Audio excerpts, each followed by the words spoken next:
In today's video, I'm going to teach you how to type an emoji in Notion the best and simplest way possible. This is a quick tip, but it can make your pages feel much more expressive and organized. So let's walk through it step by step.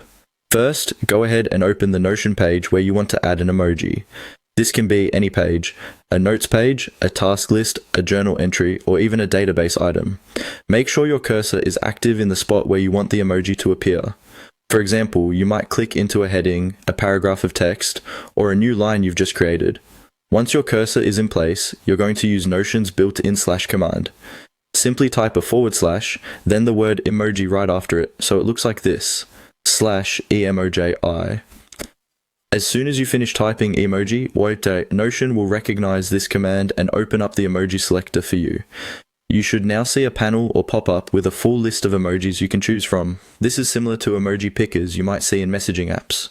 You can scroll through the categories to browse, or start typing in the search bar at the top to quickly find a specific emoji.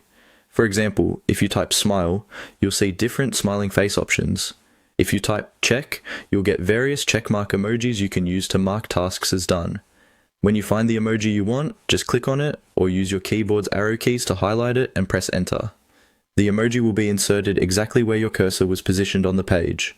From there, you can keep typing normally, add more emojis, or move on to other content. This /emoji method is especially helpful because you don't need to remember any keyboard shortcuts or leave Notion to copy and paste from another source. It keeps you in your writing flow and makes it fast to add visual cues, whether you're organizing projects, labeling sections, or just adding a bit of personality to your notes. So to recap in a simple way, open your Notion page, click where you want the emoji, type /emoji, choose the emoji you like, and it appears right in your content. That's all there is to it.